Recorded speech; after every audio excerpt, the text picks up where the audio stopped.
Chicken salad বানানোর জন্য আমি চিকেন আগে থেকে বয়েল করে রেখে দিয়েছি। কড়াইতে বসিয়ে দিয়েছি। এখানে পেঁয়াজ, ক্যাপসিকাম, মটরশুঁটি, গাজর সব কিছু দিয়ে কড়াইতে সবজিটা আমি অর্ধেক ভেজে নেব, মানে পুরো ভাজবো না, হালকা ভেজে নেব। নেওয়ার পরে এখানে আমি দিয়ে দিব আগে থেকে সেদ্ধ করে রাখা চিকেনটা। চিকেনটাকে একটু নাড়িয়ে নিতে হবে। তারপর দিয়ে দেবো আমি এখানে ব্ল্যাক পেপার, এখানে দেবো অরগ্যানো,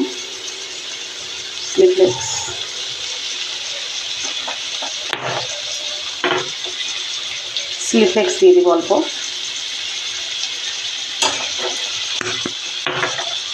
দিয়ে আবারও ভালোভাবে মিশিয়ে নিতে হবে।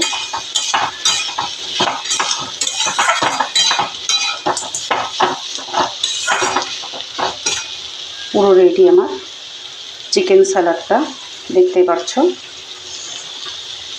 পুরো রেডি।